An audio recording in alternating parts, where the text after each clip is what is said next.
Good morning.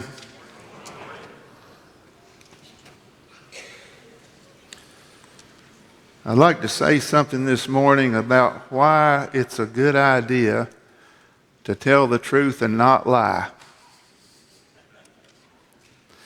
If we read the Bible a lot, we get a clear and repeated message that disciples of Jesus are known for their truthfulness. We're encouraged to speak the truth in love in Ephesians 4.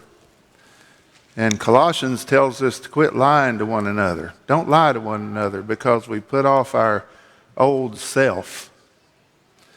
Then Revelation talks about a place. They call it a lake of fire. And it says that there are people who engage in certain behaviors will be thrown into that fire, including all liars.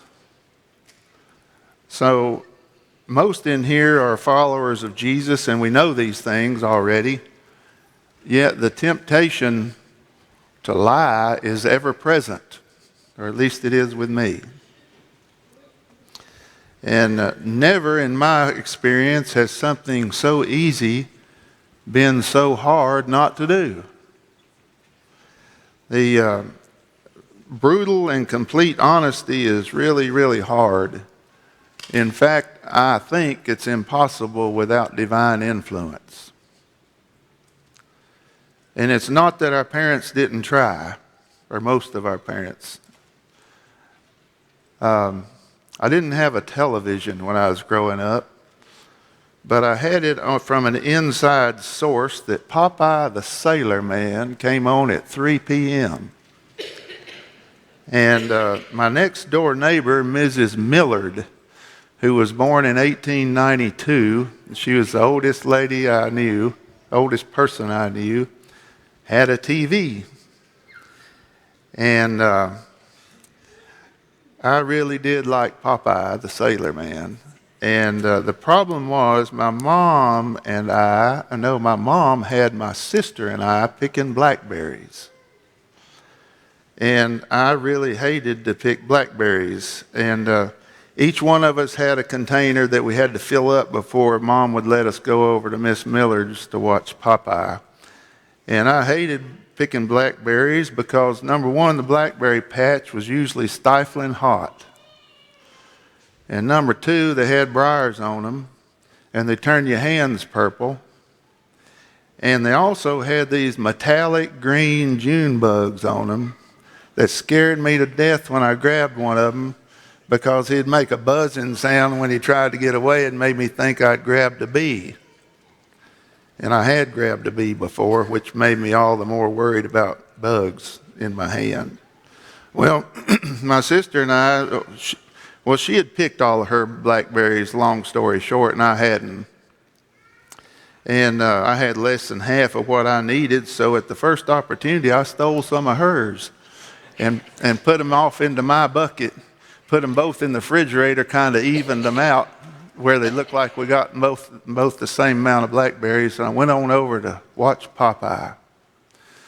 Well, in about 20 minutes, the door knocked on Mrs. Millard's house. And on that day, I got a good and lasting lesson on why it's good to tell the truth. David Phipps, in the first grade, Mrs. Pugh, in her class, I stole 2 of David's pencils. And he started crying, which I had not counted on. And so he's sitting there in class crying, and Mrs. Pugh said, "David, what's the matter?" He said, "Nathan stole my pencil." Man, I was called out in front of the whole class, embarrassed to death, scared, so I confessed. I said, "David, I didn't steal your pencil. But if you'll quit crying, I'll give you one of mine." So I gave him one of his back. Well, David dropped out of school before the 9th grade, and I always wondered if I had something to do with that. But he is my best friend in first grade. He sat beside me during lunch. He sat on my left. And Lisa Blaylock sat on my right. And during lunch one time, I thought it'd be neat if I just poured a bunch of salt into the palm of my hand. So I did. But I didn't know what to do with it after that. So I said, hey, Lisa. I turned to Lisa. I said, hey, Lisa, you want some salt? I just went, whoop, and threw it in her face. Well, some of it went in her eyes. And I didn't know that salt made you cry when it gets in your eyes. So she started crying. And there she is just sobbing. And here comes Miss Pugh. Lisa, what's the matter? Nathan threw salt in my eyes. Mrs. Pugh thought she said David instead of Nathan. She grabbed David Phipps, my friend, up out of the seat and started commencing to whipping him with that paddle. She had the wrong guy. Well, I think that's probably why David quit school. I'm not sure.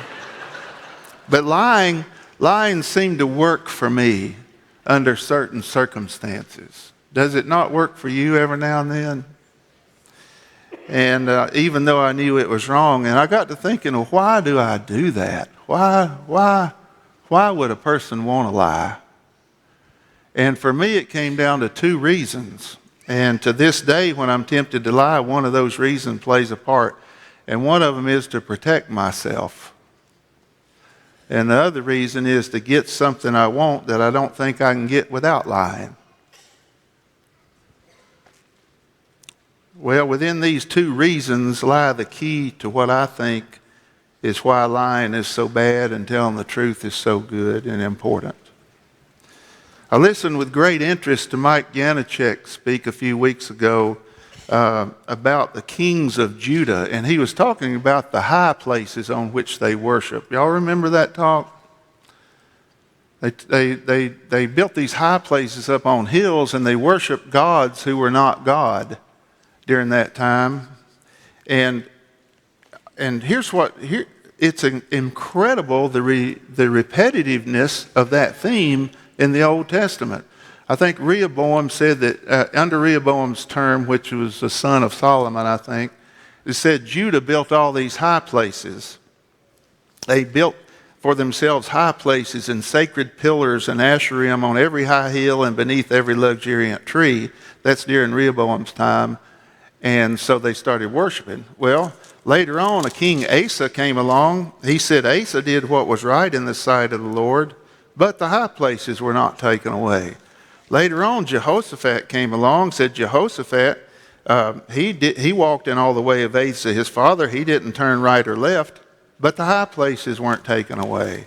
Later on, Jehoash did right in the sight of the Lord. Only the high places weren't taken away. The people still sacrificed and burnt incense on the high places. Later on, Joash came along. He said he did right in the sight of the Lord, yet he didn't take away the high places.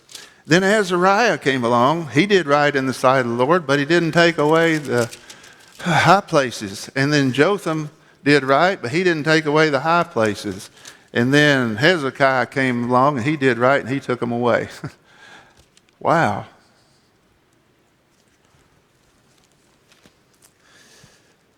These high places were spots to worship gods who were not gods.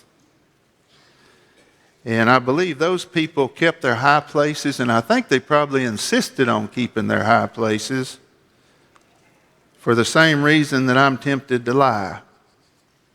We want to save ourselves and not trust God to save us. And I think that's why liars go to hell. It's not because God has this cruel and arbitrary rule out there that if you lie, you'll go to hell. It's because we place our faith in something else to save us. Lying is idolatry. It's worshiping at the feet of something that's not God. And it's usually ourselves. Without faith, it's impossible to please God.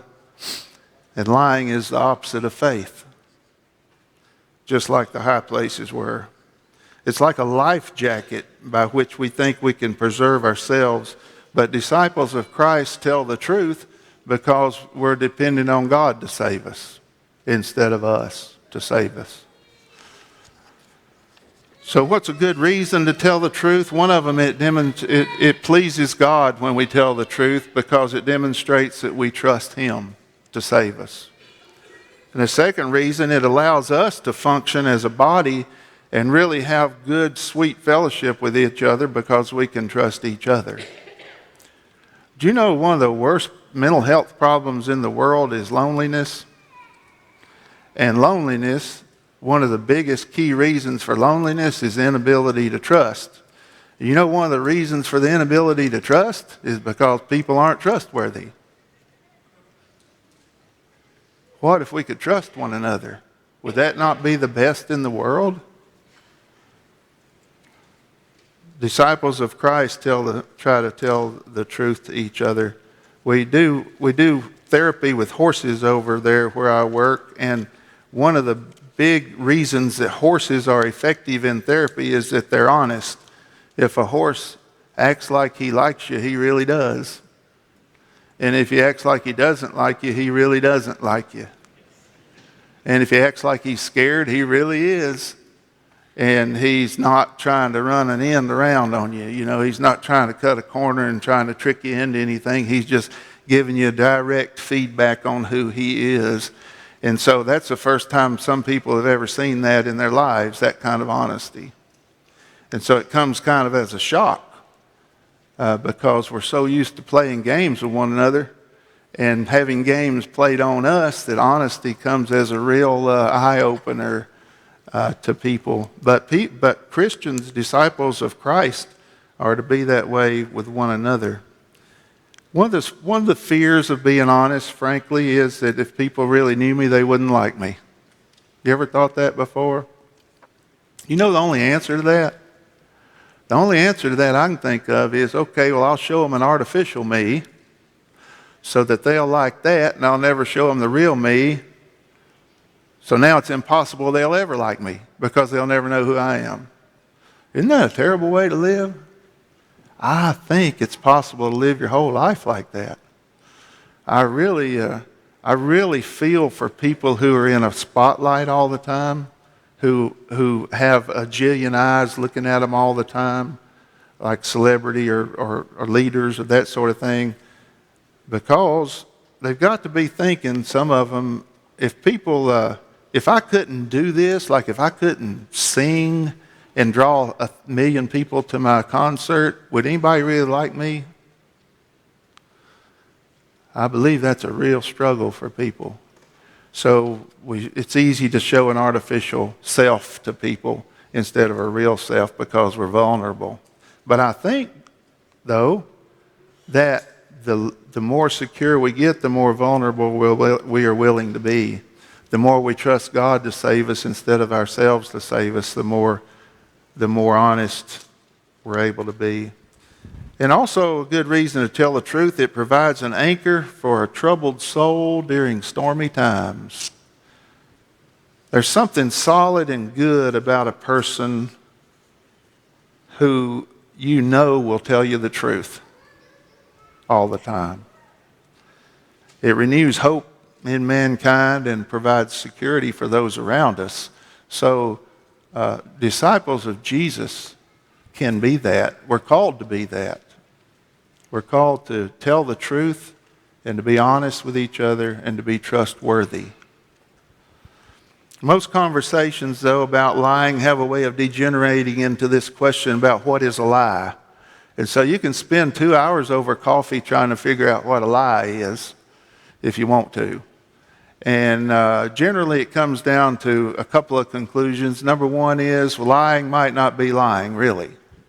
Or maybe it's lying for you, but it's not for me. It's my truth and that's your truth, so maybe it's not lying. Or maybe under certain circumstances lying is okay, and maybe some lies are worse than other lies, that sort of thing. And maybe some of you have had those type of conversations. I know I have. And it can get very confusing until after a while you don't know what is a lie or what's the truth. But I have a teaching for you that I think is good. If you struggle in that area of knowing really what a lie or the truth is, here's something I think will help. Okay, when you're about to make a decision on whether you're going to tell the truth or not, ask yourself a question ahead of time and say, now 5 minutes after I make this decision, will I be able to say that I trusted God totally with my answer? Or did I hang on to one of my high places in an effort to cut a corner and save myself? That will cut through a whole lot of game playing in your mind if you ask yourself that question ahead of time. Did I trust God totally with my answer, or did I hang on a little bit and try to save myself by not telling the truth? Well, I want to encourage us to tell the truth. God is asking us to do that. He's given us the security. He is our security. So let's trust God. So I challenge you this week to be totally honest in all your dealings. So just give that a try. And don't rationalize. Don't try to justify. Just trust God with your life and see if He's trustworthy. The Old Testament says, taste and see that the Lord is good. The only way you can taste and see that the Lord is good is dip your finger in it and get some of it on you. So I encourage us to taste and see that the Lord is good and that He's trustworthy. Let's stand and sing.